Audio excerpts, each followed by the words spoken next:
33 WYTV. We believe in this valley. This is 33 News 7. Good evening and thanks for joining us tonight.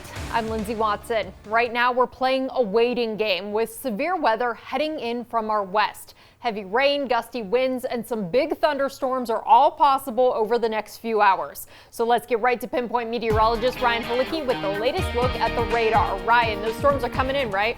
Yeah, we got two areas of thunderstorms that have popped up over about the last hour or so, really the last about half an hour. You see that around Columbiana County and Mercer County. Some lightning strikes showing with this, along with some very heavy rain just pushing through Jackson Center, moving towards Stoneboro and Sandy Lake. New Vernon, the radar scan just updating there, and you can see that is moving out of Mercer County. We also have a isolated storm here that's just pushed through Lisbon. This is racing off to the east, moving toward Rogers, eventually toward East Palestine. This does look like it's trying to pass just north of East Liverpool. We'll be watching that closely. As you see, this is only about a 30-minute loop on radar, so these are moving very quickly. There's also some active weather into southwest Ohio, numerous severe thunderstorm and also tornado warnings down there, some confirmed tornado reports as well. They have a much greater risk of severe weather. They've had that throughout the day. What we're watching here, we are seeing these clouds filtering in, so most of the instability that we're going to have is in place. We may see a little bit of an uptick,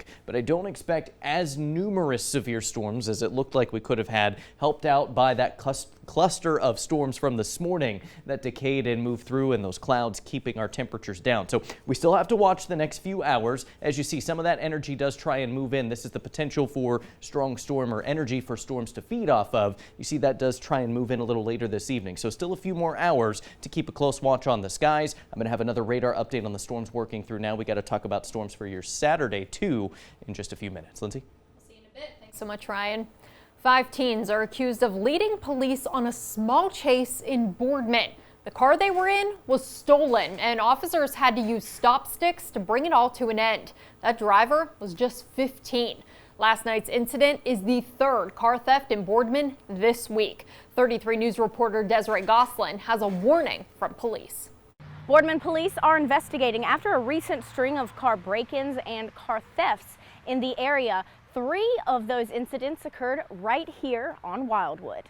According to police reports, 2 cars were stolen and another broken into on Wildwood Avenue the same night, June 15th. Oftentimes they happen quickly and in groups. One victim we talked to only wanted to be identified by her first name. She says she came outside to her car in the morning and realized what happened. Just everything was open, there were papers everywhere, so I was kind of like, well crap, somebody just broke into my car. Then Thursday night, someone stole a man's car from Mizzou. We spoke to the manager there off camera, and she says the car belonged to a DoorDash driver. And it only takes a matter of seconds for somebody to jump in and take off with the car. Boardman police and Ohio State Highway Patrol chased that car. They arrested and charged a 15-year-old. Officers clocked that car going 80 miles per hour at one point. They used stop sticks to end the chase. Officers asked the 15-year-old suspect why he ran, and he told them because it's a stolen car. When asked why he stole the car, officers said the teen told them people are dumb. They leave their keys in their car. In the police report, the teen also admitted to stealing one other car this week and wrecking it. That car, though, does not match the description of the other cars reported stolen in Boardman. Now, neighbors on Wildwood say they will be taking more precautions. Locking my car, taking my purse into the house with me.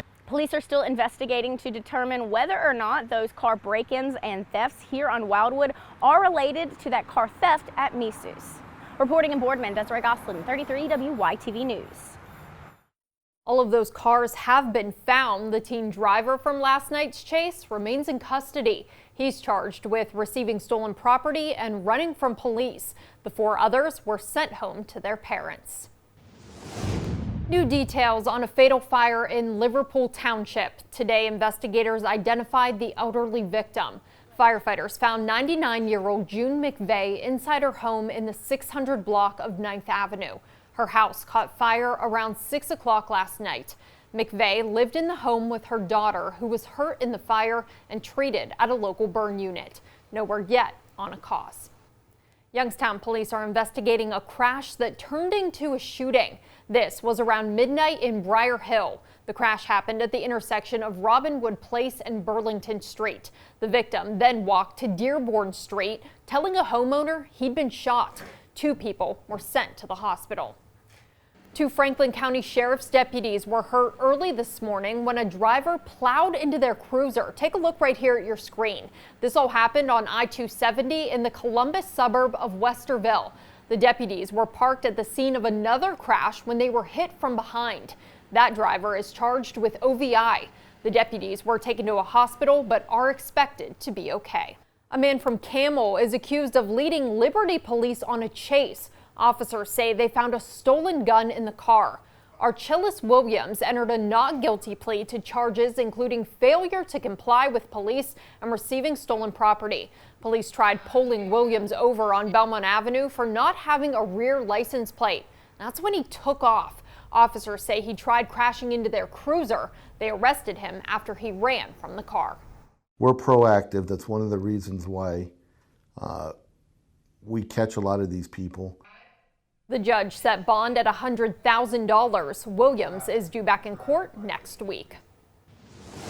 We have a follow-up tonight on a Mercer County homicide. We've learned 58-year-old Randall Leaf was charged in the death of his wife, 53-year-old Gretchen Palak.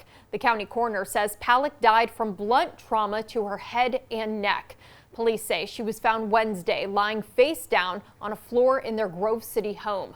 Records show a bloody dumbbell was next to her. And a Girard man is charged with sexually assaulting a juvenile. Christopher Curley pleaded not guilty to 2 rape charges. The judge set bond at $250,000. The alleged crimes happened over several years, starting when the victim was under 10 years old. Curley's back in court next week. A Mahoning County judge says he needs more time to decide if a prosecutor should be removed from a murder case or if the case should be dismissed. 26-year-old Levante Knight is charged in the 2018 shooting death on the city's west side. Defense attorney Dave Beatrice says assistant prosecutor Don Cantalamesa withheld information that could help his client's defense. Arguing for the prosecution, assistant prosecutor Jennifer McLaughlin said all of the materials Beatrice requested were eventually turned over to him. Knight is accused in the October 25th, 2018 shooting of Joshua Donatelli in a home on Imperial Street. You might remember this scene. A co-defendant, George Gutierrez, pleaded guilty to an amended charge of attempted possession of cocaine after originally being charged with involuntary manslaughter. And a Minnesota woman is charged with setting a parked SUV on fire Thursday night in Liberty. Nicole Wilson of Duluth entered a not guilty plea today. She's accused of using gas to set an Oak Street health worker's car on fire. Investigators say surveillance images helped identify her. They were able to find Wilson, who matched the description, and then she confessed. She basically said that it was a science experiment and she wanted to see what it would do. She told us exactly what she did. Investigators say Wilson and the victim didn't know each other. She's due back in court next week. Well, there's plenty of summer left to enjoy, but Governor Mike DeWine is already thinking ahead to when high school sports teams will return to the field. The governor is encouraging students involved in athletics and other after-school activities to get vaccinated. It's not a requirement, though. Students are just coming off of seasons where they dealt with those guidelines. Some have been lifted, but some might remain in place. But the students have to be ready. I think the main thing for students is still continuing to be safe, still making sure they're, washing their hands, doing all the things that they need to be doing. Everything that occurred there last year, I think it was a good learning experience for everybody, and that it should continue to carry over. Governor DeWine said the vaccination rate among teens is 54% and 57% among people over 18. It's a problem plaguing a Boardman neighborhood. Now we're learning what can be done about it. Still to come tonight on 33 News at 7, some tips from ODNR for dealing with nuisance raccoons. Plus, reducing the barriers to breast cancer screenings. The new technology that's now in our area and making it easier to access care. Now let's take a live look outside. We're keeping a close eye on the skies tonight. Storms are heading our way within the next few hours. Pinpoint meteorologist Ryan Halicki has a closer look at its track in your hometown forecast after the break.